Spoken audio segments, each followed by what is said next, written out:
Hi guys, in this demo we are setting up Zoom as OAuth provider.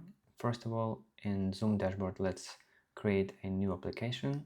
Here, develop build app. I'm gonna select general application. Let's change the application name right away. And now we can copy the client ID to Supabase and client secret.